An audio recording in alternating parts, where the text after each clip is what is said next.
الحمد لله رب العالمين الرحمن الرحيم مالك يوم الدين إياك نعبد وإياك نستعين اهدنا الصراط المستقيم صراط الذين أنعمت عليهم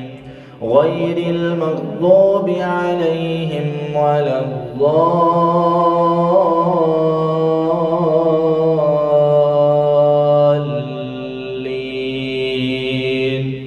آمين.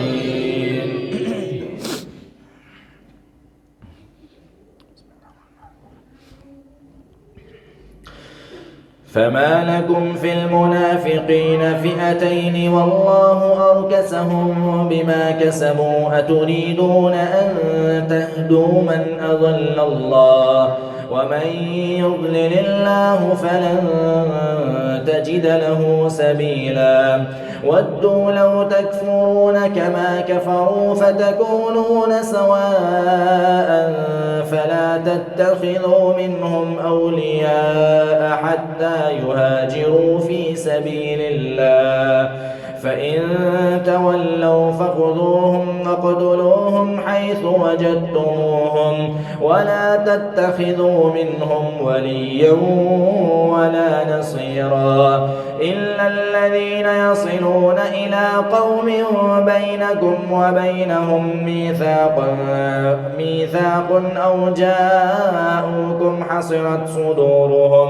أو جاءوكم حصرت صدورهم أن يقاتلوكم أو يقاتلوا قومهم ولو شاء الله لسلطهم عليكم فلقاتلوكم فإن اعتزلوكم فلم يقاتلوكم وألقوا إليكم السلم فما جعل الله لكم عليهم سبيلا ستجدون آخرين يريدون أن يأمنوكم ويأمنوا قومهم كلما ردوا إلى الفتنة أركسوا فيها فإن لم يعتزلوكم ويلقوا إليكم السلم ويكفوا أيديهم فخذوهم واقتلوهم حيث ثقفتموهم وأولئكم جعلنا لكم عليهم سلطانا مبينا وما كان لمؤمن أن يقتل مؤمنا إلا خطأ ومن قتل مؤمنا خطأ فتحرير رقبة مؤمنة ودية مسلمة إلى أهله إلا أن يصدقوا فإن كان من قوم عدو لكم وهو مؤمن فتحرير رقبة مؤمنة وإن كان من قوم بينكم وبينهم ميثاق فدية مسلمة إلى أهله وتحرير رقبة مؤمنة فمن لم يجد فصيام شهرين متتابعين توبة من الله وكان الله عليما حكيما ومن يقتل مؤمنا متعمدا فجزاؤه جهنم خالدا فيها وغضب الله عليه ولعنه وأعد له عذابا عظيما يا أيها الذين آمنوا إذا ضربتم في سبيل الله فتبينوا ولا تقولوا لمن ألقى إليكم السلام لست مؤمنا تبتغون عرض الحياة الدنيا فعند الله مغانم كثيرة كذلك كنتم من قبل فمن الله عليكم فتبينوا إن الله كان بما تعملون خبيرا لا يستوي القاعدون من المؤمنين غير أولي الضرر والمجاهدون في سبيل الله بأموالهم وأنفسهم فضل الله المجاهدين بأموالهم وأنفسهم على القاعدين درجة وكلا وعد الله الحسنى وفضل الله المجاهدين على القاعدين أجرا عظيما درجات منه ومغفرة ورحمة وكان الله غفورا رحيما إن الذين توفاهم الملائكة ظالمي أنفسهم قالوا فيم كنتم قالوا كنا مستضعفين في الأرض قالوا ألم تكن أرض الله واسعة فتهاجروا فيها فأولئك مأواهم جهنم وساءت مصيرا إلا المستضعفين من الرجال والنساء والولدان لا يستطيعون حيلة ولا يهتدون سبيلا فأولئك عسى الله أن يعفو عنهم وكان الله عفوا غفورا ومن يهاجر في سبيل الله يجد في الأرض مراغما كثيرا وسعة ومن يخرج من بيته مهاجرا إلى الله ورسوله ثم يدركه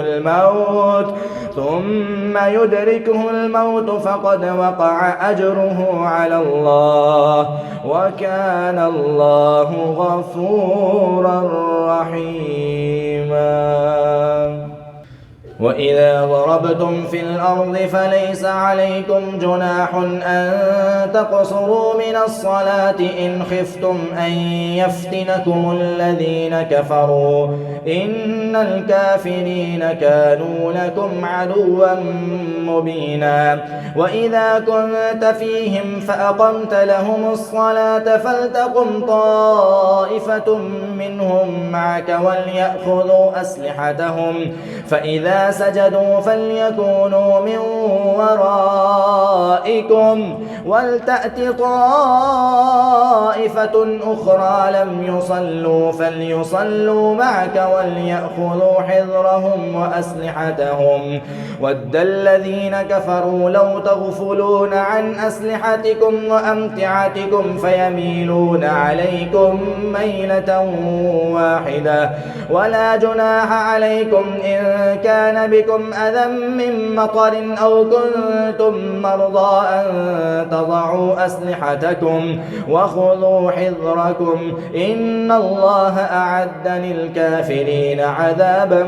مهينا فإذا قضيتم الصلاة فاذكروا الله قياما وقعودا وعلى جنوبكم فإذا اطمأننتم فأقيموا الصلاة إن الصلاة كانت على المؤمنين كتابا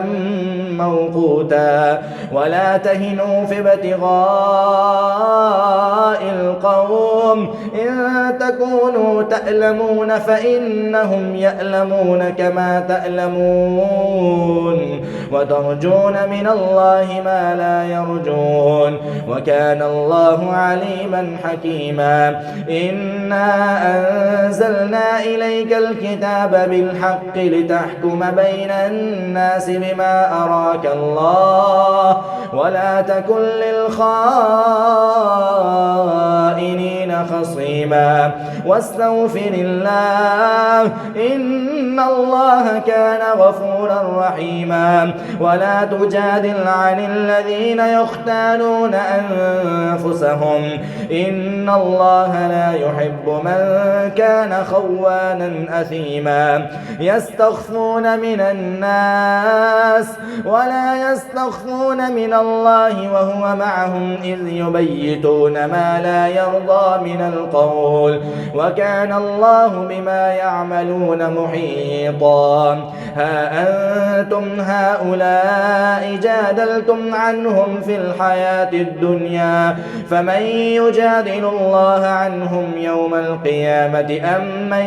يكون عليهم وكيلا ومن يعمل سوءا أو يظلم نفسه ثم يستغفر الله يجد الله غفورا رحيما ومن يكسب خطيئة أو إثما ثم يرم به بريئا فقد احتمل بهتانا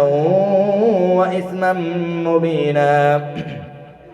ولولا فضل الله عليك ورحمته لهمت طائفة منهم أن يضلوك وما يضلون إلا أنفسهم وما يضرونك من شيء وأنزل الله عليك الكتاب والحكمة وعلمك ما لم تكن تعلم وكان فضل الله عليك عظيما